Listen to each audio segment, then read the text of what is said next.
Kamusta, aking minamahal na kapatid? Dalangin ko na ang kapayapaan ng Panginoong Hesus ay dumating ngayon sa iyo at sa buong iyong tahanan. Amen? Ako si Pastor Antonio Jr. at tayo ay nagtipon dito na may parehong pananampalataya, parehong layunin at parehong puso. Mga kapatid, ako ay may malaking inaasahan dito na ang Diyos ay hindi lang makikipag-usap sa iyo, kundi babaguhin niya ang iyong buhay, ang iyong paraan ng pagtingin sa mga sitwasyon, pati na rin ang iyong sariling pamilya. Ngayon, nais din kitang kausapin na madalas nakakaramdam ng pag-iisa sa paglalakbay mo kasama ang Diyos. Maaring ikaw lang ang tunay na naghahanap sa Panginoon sa inyong bahay. Mga kapatid, madalas itong nagdudulot sa atin ng takot ng hindi komportableng pakiramdam dahil gusto nating magkaroon ng mga taong mapagbabahaginan natin ng ating pananampalataya. Hindi ba totoo? Sino sa atin ang nais ng katuwang sa panalangin? Baka ikaw, kapatid na babae, nangangarap na luluhod sa Panginoong Hesus ang iyong asawa. Ikaw naman, kapatid na lalaki, lagi kang nananalangin para sa asawa at mga anak mo. Sa madaling salita, mga kapatid, Ipapakita ko dito ngayon kung gaano kahalaga na manatili tayong matatag sa ating patotoo, kahit na lahat ng tao sa paligid natin ay walang interes sa Diyos. Ipakikita ko sa iyo dito sa Biblia kung ano ang ginagawa ng Diyos kapag may isang tao lang na naghahanap sa Kanya sa Kanyang paligid, sa Kanyang pamilya, sa Kanyang pakikisalamuha sa mga tao. Amen? gusto ko talagang ibahagi dito ang aking patotoo at madalas kong ikwento ang tungkol sa aking lola. Teresa, isang babaeng mapanalanginin, isang babaeng in love kay Jesus. Pero sa buong buhay niya, namuhay siya sa idolatria. Hindi niya kilala ang Panginoong Hesus. Sa ospital, habang siya ay may sakit, may isang kapatid na lumapit at nag-alok na ipagdasal siya. Mga kapatid, isang panalangin lang, tingnan ninyo ang pagkilos ng Diyos. Nagdasal ang kapatid para sa kanya, gumaling siya, nabago at nakadama ng sobrenatural na kapayapaan. Sinabi ng kapatid sa kanya, "Tingnan nyo, Aling Teresa, magaling na kayo." Palalabasin ka na ng doktor, ang hiling ko lang ay dumaan ka sa simbahan namin pagkatapos mong lumabas ng ospital. Mga kapatid, pagkatapos niyang lumabas ng ospital, pumunta siya sa simbahan. Inialay ang buhay kay Jesus, nagsisi sa kasalanan, tinalikuran ng idolatria at gumawa ang Diyos ng kamangha-manghang gawain. Alam niyo ba kung ano ang nangyari? Siya lang ang nag-iisang mananampalataya sa pamilya, siya lang ang babaeng laging nagdarasal doon at madalas pa nga siyang nagdarasal para sa akin. Ang mas nakakatuwa pa rito, akala niya hindi gumagana ang mga dasal niya na parang walang epekto. Aminin ko mga kapatid, tuwing nagdarasal siya para sa akin o nagsasalita tungkol sa Diyos at Biblia, entrava aqui, ó, saía. dahil talagang ligaw na ligaw ako sa mundo noon, para akong bulag sa espiritual, alam mo yon? Binulag ng kaaway ang aking mga mata at kahit nasa ganun akong kalagayan, nagkaroon ng bisa ang mga dasal niya. Mga kapatid, kahit ipinagdarasal niya ako, walang nagbabago. Pero isang araw, tingnan ninyo ito, isang araw na mga 2 o 3 buwan ang lumipas, kailangan kong tapusin ang una kong relasyon sa isang babae. Pauwi ako noon mga kapatid nang marinig ko sa unang pagkakataon ang tinig ng Diyos. Para malaman ninyo, hindi ko pa nababasa ang Biblia. Wala akong kilalang Kristiyano bukod sa lola ko, na dati akala ko ay sarado ang isip, alam mo yon? Sarado ang isip niya sa relihiyon at Biblia, kaya di ko siya pinapansin. Pero nung gabing yon, kinausap ako ng Diyos. Alam mo ba ang sinabi niya? "Anak, napakalaga mo sa akin at makikita mo pa ang dakilang gawa na gagawin ko sa buhay mo." Mga kapatid, ilang beses ko na itong naikwento sa aking patotoo, pero totoo, talagang sobra akong umiyak. Bumuhos ang mga luha, nakaramdam ako ng napakalaking kapayapaan, napakalakas na hindi ko pa naranasan noon. Kahit gumamit ako ng droga at gumawa ng maraming kalokohan, walang makakumpara sa tinig na yon. Isang tinig na naririnig na talagang tumagos sa akin. Mahaba ang kwento, di ba? Pero gusto kong sabihin ito, hindi alam ng lola ko yon. Hindi niya alam na gumagana na pala ang mga dasal niya. Dahil sabi sa Biblia, sa Isaias, Kabanata 64, talata 4, na walang Diyos na katulad ng sa atin. Wala pang kahit kailan sa buong kasaysayan ng sangkatauhan na may Diyos na kumikilos para sa mga nagtitiwala sa Kanya. Ibig sabihin, habang ikaw ay naghihintay sa Panginoon, Siya ay kumikilos sa likod ng mga pangyayari. Siya ay gumagawa sa iyong buhay sa pamamagitan mo. sa mga bagay, sa mga sitwasyon na hindi mo inaakala. Mga kapatid, sa sandaling ito, may mga tao dito na may mga papeles na naantala. Alam mo yung kaso sa hukuman, yung mga dokumentong hindi lumalabas. Mga kapatid, kayang-kaya ng Diyos sa mismong sandaling ito, puntahan kung saan nakaharang ang lahat at kayang-kaya ng Diyos na alisin ang hadlang. Amen? Kayang-kaya ng Diyos na alisin ang hadlang sa mga biyaya at darating ang mga ito sa iyong buhay. Naniniwala ako, magdadasal tayo para dyan maya-maya. Gusto kong ipagdasal ka, ang iyong pamilya at lahat ng may kinalaman sa iyong buhay at makikita natin ang isang himala na mangyayari ngayon. Amen? Nakakatanggap ako ng napakaraming patotoo mga kapatid tungkol sa mga ginagawa ng Diyos sa pamamagitan ng panalangin sa umaga na ginagawa ko tuwing alas 4 ng umaga at ang panalangin sa gabi tuwing alas 6 ng gabi. Paalala, kung di mo kayang manood sa oras na yon, huwag mag-alala. Kaya mahalagang mag-subscribe ka sa channel ko. Mabilis lang ito, i-click mo lang ang button sa ibaba ng video, mag-subscribe. Lalabas ang kampanilya sa tabi, i-click mo lang yon at piliin ang opsyong lahat. Dahil dito, di mo mamimiss ang mga susunod kong video. Gaya ng sabi ko, ang lola ko ay pinagdarasal ako at nagbago ako ng pananampalataya. Nang tanggapin ko si Jesus at pumasok siya sa buhay ko, doon nagsimula ako magdasal para sa iba. Ito ang hangarin ng bawat tunay na muling isinilang na Kristiyano na may Jesus sa buhay. Ayaw niyang pumunta sa langit ng mag-isa. Gusto niyang isama ang lahat kung maaari. Alam mo yon? At doon ako nagsimulang magdasal para sa pamilya ko at nagsimulang magdasal para sa mga kaibigan ko. Mga taong hindi ko pa kilala, mga taong hindi malalaman na ipinagdarasal ko sila, nagsimula ako magdasal. Pero aaminin ko mga kapatid, hindi naging madali para sa akin na maintindihan kung paano kumikilos ang Diyos. Hindi ko noon naintindihan na ang mismong pagdarasal ko, ang paghahanap ko sa Diyos ay nakakaapekto na pala. Ang aking bahay, ang aking pamilya, maraming tao na ang naabot ng biyayang ito dahil lang sa paghahanap ko sa Panginoon. At sa tamang panahon, nagsimulang lumapit ang mga tao kay Jesus. Nabinyagan ng tatay ko, nagbalik loob ang ate ko, isang biyaya ngayon. Dati, siya ay sumusulat ng mensahe mula sa masasamang espiritu, pero ngayon ay ganap ng pinalaya. Kaya, huwag mawalan ng pag-asa at huwag tumigil sa paghahanap sa Panginoon. Dahil kung nasa bangka mo si Jesus, maraming tao ang maapektuhan. Amen? Kaya para masimulan natin ang mensahe ngayong araw, gusto kong basahin ang isang kwento kasama mo na kilalang kilala, isa ito sa mga pinakasikat na kwento sa Biblia. Pero sigurado akong may detalye rito na karamihan, pati ikaw, ay hindi napansin o nalampasan sa buhay mo. Alam mo ba ang kwento na natutulog si Jesus sa bangka kasama ang mga disipulo? Ayon sa Biblia, dumating ang bagyo sa dagat ng Galilea kaya natakot ang mga disipulo nang magsimulang lumubog ang bangka habang si Jesus ay mahimbing na natutulog. Gusto kong basahin sa iyo kung anong nakasulat sa Marcos, Kabanata 4, talata 36 hanggang 39. Pakinggan mo kung anong sinasabi ng Biblia. Kaya iniwan nila ang karamihan at isinama si Jesus sa bangka kung paano siya naroroon. Mayroon ding ibang mga bangka na kasama niya at biglang lumakas ang hangin. Ang mga alon ay bumangga sa bangka at napuno ito ng tubig. Si Jesus ay natutulog sa likuran ng bangka. Ang ulo ay nasa unan. Ginising siya ng mga alagad at sumigaw, "Guro, wala ka bang pakialam na mamamatay na tayo?" At nagising si Jesus, pinagalitan ang hangin at sinabi sa dagat, "Tumahimik ka, manahimik ka." At agad na tumigil ang hangin at nagkaroon ng malaking katahimikan. Amen? Tingnan nyo mga kapatid, napaka-interesante nito. Dito natin napapansin na natutulog si Jesus, malamang dahil panatag siya. Alam niya na inaalagaan siya ng Ama. Alam niya na walang masamang mangyayari sa kanya. Hindi kailanman lulubog ang bangkang iyon dahil naroon mismo ang anak ng Diyos. Kaya napakalaki ng tiwala niya sa pagmamahal ng Ama sa pag-aalaga nito sa kanya. Alam ninyo mga kapatid na wala ang mga disipulo ng ganong pananampalataya at tiwala.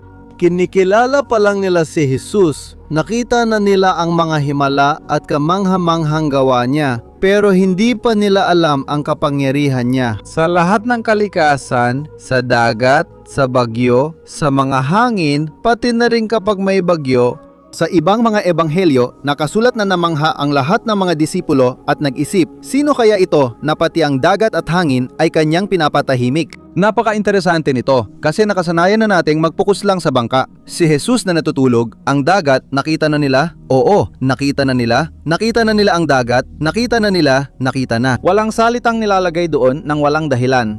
Sinisigurado niyang ipaalam na hindi nag-iisa si Jesus. Sa lawa, may maliit na plotang naroon, marahil mga bangka. pescadores da região ou pessoas Isang maliit na grupo ng mga taong kailangan tumawid sa dagat gamit ang maliit na plota kahit wala silang gaanong karanasan sa bangka. Pero isipin ninyo mga kapatid, si Jesus. Si Jesus. Sa tingin mo ba pinili ng malakas na hangin na atakihin lang ang bangka ng mga disipulo nang bumagsak ang bagyo? Syempre hindi. Ang bagyo ay dumating sa lahat, kabilang ang Panginoon. Sinabi rin ni Jesus na ang ulan ay bumabagsak. Magandang at masamang sandali ay dumarating sa matuwid at hindi matuwid. At yung manalakas na alon na bumabangga sa bangka ng mga apostol ay tumatama rin sa ibang bangka. Naintindihan mo? Sigurado akong naramdaman din ng mga tao sa paligid ang takot na naramdaman ng mga disipulo. Sa bangka ng mga disipulo, may isang taong may kapangyarihang patahimikin ang dagat. Sa ibang bangka, takot lang ang naroon. Ito ang sikreto mga kapatid na nais kong itanim sa inyong mga puso ngayon. Nang tumayo si Jesus at nag-utos ng katahimikan, tama na, tumahimik ka. Ang dagat ay tumahimik para sa lahat. Amen? Hindi lumikha si Jesus ng isang bula ng katahimikan sa paligid lang ng kanyang bangka habang ang natitirang bahagi ng lawa ay nananatili pa ring may bagyo. Hindi, ang buong lawa biglang naging kalmado, naging tahimik at yung ibang mga bangka ay nakatanggap din ng kaligtasan mula sa kamatayan sa parehong oras. Hindi dahil nagdasal sila, hindi dahil may pananampalataya sila, kundi dahil lang malapit sila sa taong may presensya ng Diyos. Amen? Alam nyo, naalala ko ngayon ang isang linya na lagi sinasabi ng lola ko na palaging nagdarasal para sa akin, di ba? Lagi niyang sinasabi sa mga tao kapag humihingi sila ng dasal sa kanya. Sinasabi nila, Aling Teresa, ipagdasal mo ako sa simbahan, huwag mong kalimutan. Sabi niya, pwede akong magdasal, pero ang tubig na iniinom ko, hindi makakatanggal ng uhaw mo. Ang ganda, di ba? Mga kapatid, may saysay talaga, di ba? Ang tunay na karanasan sa Diyos ay para sa mga tunay na naghahanap sa Kanya. Kailangan mong magkaroon ng sariling karanasan sa Panginoon, ngunit kailangan ko ring sabihin ito sa iyo ngayon, na sa paghahanap mo pa lang sa Diyos, ibinubuhos din ng Diyos ang isang espesyal na biyaya sa pamilya mo. At dito ko gusto makipag-usap sa iyo ngayon, dahil baka ikaw, baka iniisip mo pastor, pero pakiramdam ko sobrang pagod na ako sa kailangan magdasal. Nagdarasal ako para sa lahat, pero parang ako lang ang seryosong lumalapit sa Diyos. Bakit kaya ako nag-iisa sa paglalakbay na ito? Gusto ko rin sana sa bahay namin. Mga kapatid, ramdam ko ang bigat ng espiritual na responsibilidad na yan. Tinitingnan mo ang pamilya mo, tinitingnan mo ang asawa mo, ang mga anak mo o kaya sa trabaho mo. Nakikita mong may mga taong dumadaan sa hirap at parang walang direksyon, hindi ba? At kapag dumating ang krisis o bagyo, maaring ito ay sakit, problemang pinansyal o may masamang nangyari sa buhay ng tao. At nararamdaman mo yung bigat na espiritual, nararamdaman mo yung doble-dobleng bigat kasi dumadaan ka rin sa sarili mong mga laban, tama ba? Nandito ako, lagi ko kayong ipinagdarasal, pero may sarili rin akong problema at pagsubok. Sa mga panahong yon, kailangan mong mag-ingat. Kung hindi, maiisip mong walang saysay ang dasal mo. Kasi ikaw din ay nasa gitna ng problema, natatakot ka rin, tapos mapapaisip ka, bakit kailangan kong pasanin ang bigat na ito sa espiritual? Mag-isa lang, naiintindihan mo? Alam ko mga kapatid na madalas iniisip nating hindi makatarungan maging haligi ng tahanan. Pero hindi mo napapansin na kung hindi ka nandoon na nananalangin araw-araw, kung wala ang presensya ni Jesus sa buhay mo, marami na sanang tao ang matagal ng lumubog. Yan ang ipinapahayag sa akin ng Diyos dito. Ang panalangin mo ang nagdudulot ng pagbabago, lalo na sa mga kapitbahay o kamag-anak mong mahirap pakisamahan. Ang iyong boss, ang iyong manager, ang iyong amo na hindi natatakot sa Diyos, marami sa kanila ay dumaranas na sana ng matitinding pagkalugi, sana'y labis na silang napapahamak kung hindi dahil sa iyong panalangin. Kaya ang iyong panalangin ang naging haligi, naging kalasag para sa maraming tao, kabilang na ang iyong pamilya. Amen? Gusto kong ipakita na ang nangyari sa mga disipulo ay hindi lang ito nag-iisang kaso, kundi paraan ng Diyos. Minsan ginagamit niya ang buhay ng isang tao para dalhin ang kaligtasan sa lahat, sa buong pamilya. Naalala mo ba si Jose? Si Jose, mag-isa, doon sa bilangguan, naalala siya ng Diyos. Kasama niya ang Diyos at sa tamang panahon, ginawa siyang gobernador ng Ehipto. Eksakto, bago dumating ang matinding tagtuyot, kaya pagkalipas ng ilang taon, naramdaman ito sa buong lupa. At ang buong pamilya ni Jose sana ay namatay sa gutom, pero ginamit siya ng Diyos para maibalik ang pamilya at ang buong lahi niya ay naligtas. Mga kapatid, ganito ang pag-ibig ng Diyos. Siya ang Diyos ng biyaya at awa. At gusto kong ikwento sa iyo ngayon ang isang halimbawa na nangyari kay Apostol Pablo, isang pangyayari sa Aklat ng Mga Gawa, Kabanata 27. Para sa akin, interesante ang mensaheng ito dahil tungkol ito sa Diyos na maawain at ayaw sa kamatayan ng masama kahit sa mga hindi talaga naghahanap sa Kanya. Tingnan mo ang taong iyon ng may habag. Nakakalungkot isipin mga kapatid na marami ang mahahatulan sa impyerno. Hindi nila makukuha ang kaligtasan, pero kung tayo ang masusunod, dapat pagmamahal, hindi paghuhusga ang matanggap ng mga tao. Amen. Walang silbing bigyan ng mga tao ng pasaning hindi nila kaya. Una, kailangan nilang ialay ang kanilang buhay kay Jesus, magsisi sa kanilang masasamang gawain, at pagkatapos, ang banal na espiritu ang siyang magbabago ng buhay ng mga taong ito. Amen?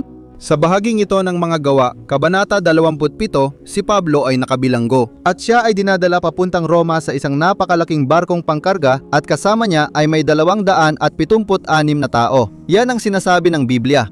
Ang mga lalaking ito ay hindi nakakakilala sa Diyos, mga marinero at sundalong Romano na sumasamba sa ibang Diyos. Tingnan ninyo ito mga kapatid. Ayon sa Biblia, nakaranas sila ng malakas na bagyo sa loob ng 14 na araw. Ngayon, isipin ninyo ang 2 linggo. Takot na takot ang mga tao sa gitna ng nagangalit na dagat at dilim, kulang sa pagkain at basang-basa ang damit. Mga kapatid, nawala na ang pag-asa nila at tinanggap na ang kamatayan. Pero tingnan ninyo ang nangyari mula sa kawalang pag-asa na ito. Dahil si Apostol Pablo, ang nag-iisang tao doon na matatag sa Diyos na sa totoo lang, siya ay bilanggo noon. Ibig sabihin, sa paningin ng buong mundo, wala siyang halaga. Pero bigla siyang nagdala ng pag-asa at nagsalita siya ng may matinding autoridad. Tingnan mo kung anong nakasulat sa Mga Gawa, Kabanata 27, talata 22 hanggang 24. Sinabi ni Pablo, na yon, hinihiling ko na magkaroon kayo ng lakas ng loob dahil wala ni isa sa inyo ang mamamatay, ang barko lang ang masisira. Sapagkat kagabi, isang anghel ng Diyos na aking pinaglilingkuran at kinabibilangan ay nagpakita sa aking tabi at sinabi, Pablo, huwag kang matakot, kinakailangan na humarap ka kay Cesar. At ang Diyos sa kanyang kabutihan ay nagbigay ng proteksyon sa lahat ng kasama mong naglalakbay sa barko. Mga kapatid, pansinin ninyo kung gaano kalakas ang talatang ito. Dumating ang anghel kay Pablo at sinabi na dahil sa kabutihan ng Diyos, binigyan niya ng proteksyon ang lahat ng kasama ni Pablo sa barko. May isa pang bersyon ng Biblia, ibinigay ng Diyos sa iyo ang buhay ng mga kasama mong naglalakbay. Amen. Kaya mga kapatid, pansinin ninyo na kung hindi dahil kay Pablo, hindi nila makakamtan yon. Ang mga kasama mong naglalakbay, ibinigay ng Diyos sa iyo ang buhay, buhay, buhay, buhay ng lahat. Dapat bumaba na ang Diyos sa mga taong yon dahil ikinulong nilang isang banal na tao na may pahayag mula kay Jesus. Ngunit mga kapatid, maawain ang Diyos. Parang sinasabi niya, hindi ko palulubugin ang barkong ito dahil andoon ang lingkod kong si Pablo at may layunin ako sa kanya. Kaya mga kapatid, iniligtas ng Diyos ang buhay ng 276 na masasamang tao na sumasamba sa ibang Diyos. Para lang parangalan ang kanyang lingkod na nasa barko. At sigurado, mula sa pangyayaring iyon, nagsimulang igalang ng mga lalaking iyon si Pablo at makinig sa mga sinasabi niya. Kaya, lahat ng iyon ay pahintulot ng Panginoon? Baka nasa bahay ka at napapansin mong lumalala ang pagsasama ninyo, pati mga anak mo ay hindi na hinahanap ang Diyos. At nakikita mong, sa malas, hindi gumaganda ang sitwasyon. Pero naisip mo na, ba na kung hindi mo hinahanap ang Panginoon ngayon, baka matagal nang lumubog ang bangka at mas gumulo pa ang sitwasyon. Kaya ito ang nararamdaman ko ngayon. Dalhin ang mensaheng ito sa buhay mo para hindi ka panghinaan ng loob dahil kasama mo ang Panginoon. Amen. Magdadasal tayo mamaya pero bago yon, gusto ko lang linawin ang isang mahalagang bagay dahil alam kong marami sa inyo ang nag-iisip na yon. Pastor, ibig mo bang sabihin ligtas na magpakailanman ang pamilya ko dahil sa akin? Hindi ko kailangan ng tulong mo. Nagsasabi lang ako ng totoo. Nalulungkot ako. Gabi-gabi problema, kailangan talaga natin. Kung nararamdaman mo ang kailangan mo, tanghalian, dito, gusto ko na nandito ka. Gusto ko, nandito ka. Gusto ko, gusto kita. Ikaw dito. Gusto ko na nandito ka. Alam ko dito, alam ko na nandito ka. Ako ito, na ako, alam ko na nandito ka. Masunurin, ikaw ay lumalakad kasama ang Panginoon at ang iyong panalangin, ang iyong pamamagitan ay may halaga sa harap ng Diyos. Ngunit ang pagpapakalma ng Diyos sa dagat sa gitna ng bagyo ay hindi nangangahulugang may kaligtasang walang hanggan para sa lahat. Mga kapatid, kapag pinatigil ng Diyos ang bagyo at tumayo ka sa gitna ng pamilya mo, dala ang mensahe ng pag-asa at pananampalataya. Sa oras na iyon, binibigyan mo ng pagkakataon ang iba na marinig ang ebanghelyo. Naniniwala ako makikita nila si Jesus sa iyo at dahil dito, maaari silang magsisi. Kaya ikaw ang bumabalikat sa espiritual na pasanin upang magkaroon ng panahon ang mga tao na makahanap ng kaligtasan kay Kristo. Amen? Iniligtas ni Apostol Pablo ang buhay na pisikal ng mga lalaking yon at ayon sa Biblia, nang tumigil ang barko sa Malta, nagpatuloy siyang mangaral at isabuhay ang ebanghelyo. Hindi mo dapat hanapin ang Diyos tuwing linggo lang sa simbahan. Kailangan maging ilaw ka saan ka man naroroon anuman ang araw o sitwasyon. Tinawag ka ng Diyos para maging pagpapala sa iba. Amen? Alam ko rin na baka may iniisip ka pa, Pastor. Aminado akong madalas hindi ko kinakaya ang mga pagsubok at kahirapan. Madalas akong pinanghihinaan ng loob at ayokong magdasal. Mga kapatid, lahat tayo ay nakakaranas ng espiritual na kahinaan. Aminado ako na dumadaan din ako sa pagsubok at laban at madalas kong itinatanong kung nagbibigay ba ako ng magandang patotoo sa bahay namin. Naluluwalhati ko ba luwalhatin ang Diyos kahit may mga pagsubok? Dapat talaga nating taglayin ang ganitong pag-aalala. Ayon sa Biblia, nang dumaan si Job sa matinding trahedya, lumapit ang asawa niya at sinabi, "Job, bakit mo pa hinahanap ang Diyos? Isumpa mo na lang siya at mamatay ka na." Mga kapatid, sinabi niya sa asawa niya na tapusin ang sariling buhay. Ngunit sumagot si Job, "Babae, nagsasalita ka na parang baliw. Ang Diyos ang nagbigay at kumuha, purihin ang Panginoon." At pagkatapos, sinabi ng Biblia na hindi nagkasala si Job sa alinman sa kanyang mga salita. Pansinin niyo mga kapatid kung gaano kagilagilala ito. Ang patotoo ng tao ay kayang magligtas ng buhay at magbago ng matigas na puso. Mga taong akala mo wala ng pag-asa, wala ng kaligtasan. Ang iyong patotoo ang nagdudulot ng pagbabago. Amen? Kaya, kung mapansin mong may sitwasyon na lumalabas na sa kontrol, kung mapansin mong nagsisimula na ang isang pagtatalo, kung gusto mong magreklamo sa gitna ng kahirapan na yan, huwag kang magreklamo. Subukan mong maging tagapagdala ng kapayapaan. Sinabi ni Jesus, mapapalad ang mga tagapamayapa sapagkat sila ay tatawaging mga anak ng Diyos. Amen? Gusto kong makilala mga kapatid bilang isang anak. Gusto kong makilala higit sa lahat bilang isang taong lumakad kasama ang Panginoon at nais ko rin na magkaroon ka ng parehong pag-uugali ng parehong hangarin sa iyong puso. Alleluia! Kaya, isulat mo dito sa mga komento, kinausap ako ng Diyos ngayon o sabihin mo rin, kailangan ko talagang marinig ang salitang ito ngayon at naniniwala ako na ito ay maghihikayat sa iba pang mga tao na gustong marinig ang mensaheng ito at tumanggap ng panalangin ito. Amen? Kaya ngayon, tayo ay mananalangin. Gusto ko talaga na mag-focus ka. Hindi mahalaga kung nasaan ka, nakausap ka na ng Panginoon. Ngayon, dadalhin niya ang kapayapaan sa iyong puso sa mga sitwasyon sa paligid mo. At sa dulo ng video, hinihiling ko na ibahagi mo ito. May maliit na button sa ilalim ng video at ito ay isang arrow na nakaturo sa kanan. Silipin mo lang at i-click para maibahagi, tapos pwede mo na itong ipadala sa mga grupo sa WhatsApp. Gagamitin ka ng Diyos sa buhay ng maraming nangangailangan. Alleluia! Kaya, ipikit mo ang iyong mga mata at tayo'y manalangin. Papuri sa Diyos! Panginoon, aking Diyos at Ama, nagpapasalamat kami sa iyo sa panibagong pagkakataon na narito kami, naghahanap sa iyo at nakikinig sa iyong salita na kailangan sa aming buhay. Diyos, salamat po sa aking mga kapatid kay Kristo. Hindi ko sila kilala ng personal, pero ramdam ko ang malaking pagmamahal at kapayapaan tuwing nandito ako, ibinabahagi ang ebanghelyo sa kanila. Hinihiling ko ngayon, Panginoon, na manahan ang iyong presensya at pag-asa sa bawat puso. Ama, maraming naghihirap na yon at humihingi ng panalangin para sa pamilya nila. Diyos, alam kong hindi ko kayang sagutin ang mga ito, ngunit kaya mo, Panginoon. Kaya nagpapasalamat ako sa iyo, Diyos, dahil ikaw ang aming pag-asa, kanlungan at kalakasan. Isang Diyos na puno ng awa, puno ng biyaya. O Ama, humingi kami ng tawad sa iyo para sa aming mga kasalanan. Ilang beses, Diyos ko, kami ay nagkasala, kami ay nagkamali sa gawa, sa isip at sa aming mga pagkukulang.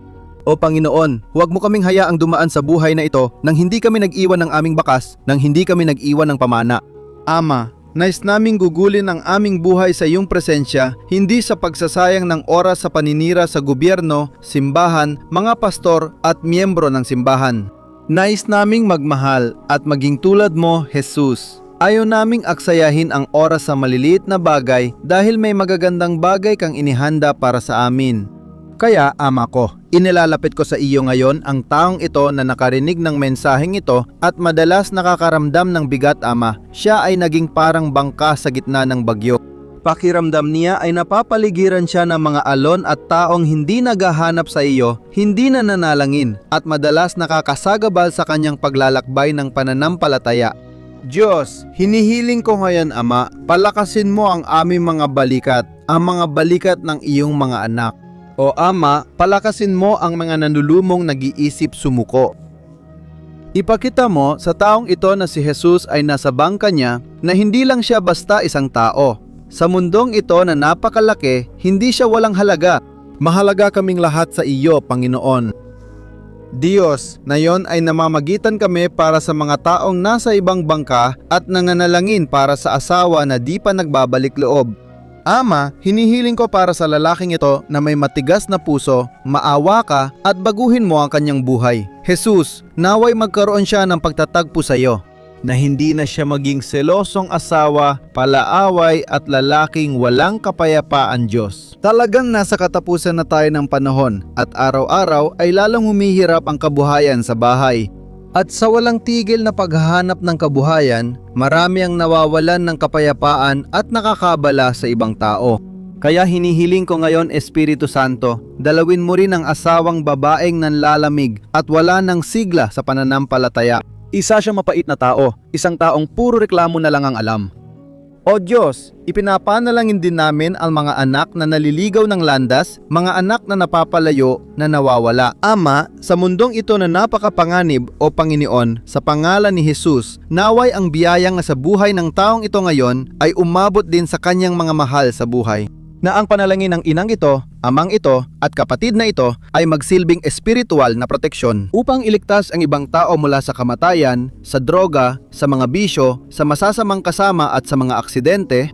Pinapalayas namin ngayon sa pangalan ni Jesus ang lahat ng masamang espiritu, lahat ng espiritu ng alitan, pagkakabahabahagi at sigawan. Sa loob ng mga tahanan, mga mag-asawa na laging nag-aaway, nagsasakitan gamit ang mga salita. Nagutos kami ngayon ng katahimikan sa pangalan ni Jesus na ang kapayapaan na higit pa sa lahat ng pangunawa ay pumasok sa bahay na ito ngayon, sa kwartong ito, sa kusinang ito, sa lugar ng trabaho ng taong ito. At kung may galit, naway umusbong ang pag-ibig o Ama kung saan may kawalang pag-asa dahil sa pera. Panginoon, naway magdala ka ng kapayapaan, karunungan at probisyon mula sa itaas. O Diyos, ipinapanalangin ko rin ang kagalingan para sa mga nakikinig ngayon, Panginoon, na may sakit sa katawan o sugat sa kaluluwa dahil sa pagkabalisa, dahil sa depresyon. Panginoon, hindi naging madali, Ama, ang mga alon. Jesus, nawa ipagpalain mo kami, pagpalain, nawa ipagpalain, pagpalain, nawa ipagpalain mo kami, Jesus. Hinihiling ko sa iyo, Panginoon, gawin mo ang himala. Kami ay tumatawag sa nag-iisa na makakapagpakalma ng bagyong ito. Kaya't sinasaway namin sa iyong pangalan, Jesus, na yon, lahat ng karamdaman, lumayas ka sa katawang ito sa pangalan ni Jesus.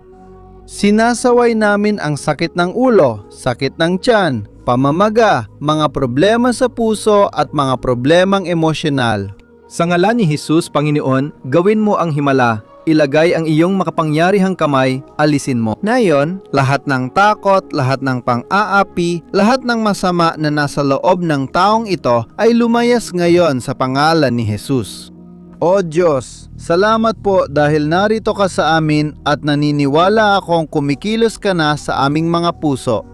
Alam ko, Ama ko, na may mga tao rito ngayon na kailangang maligtas dahil hindi pa nila ibinibigay ang kanilang buhay kay Jesus.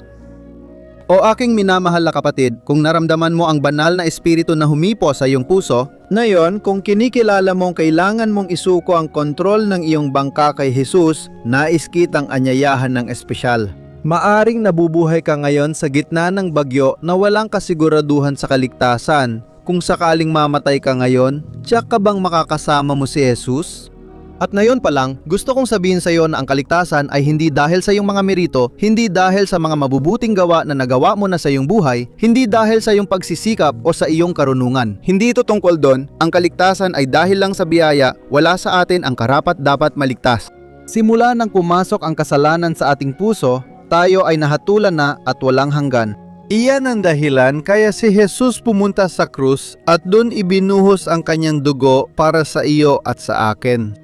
Sabi ng Biblia, pinatunayan ng Diyos ang pagmamahal niya sa atin nang isugo niya ang kanyang anak na si Jesus upang mamatay kapalit natin. Ngayon, kailangan mong ialay ang buhay mo sa kanya. Kung gusto mong makipagkasundo sa Panginoon ngayon, kausapin mo siya sa iyong puso. Magsasabi ako ng ilang salita at uulitin mo ito ng tapat, ganito lang ang sabihin mo. O Panginoong Jesus, iniaalay ko ang aking buhay sa iyong mga kamay. Patawarin mo ako, Jesus, sa aking mga kasalanan. Ayoko nang mamuhay sa kasalanan.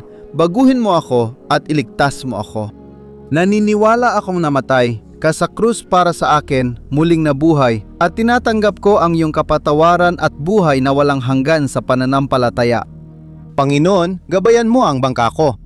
Jesus, ikaw ang bahala sa buhay ko, ibalik mo ang kaayusan sa lahat. At simula ngayon, gusto ko makasama ka araw-araw. Ayokong lumayo sa iyong presensya. Jesus, gusto kong makasama ka.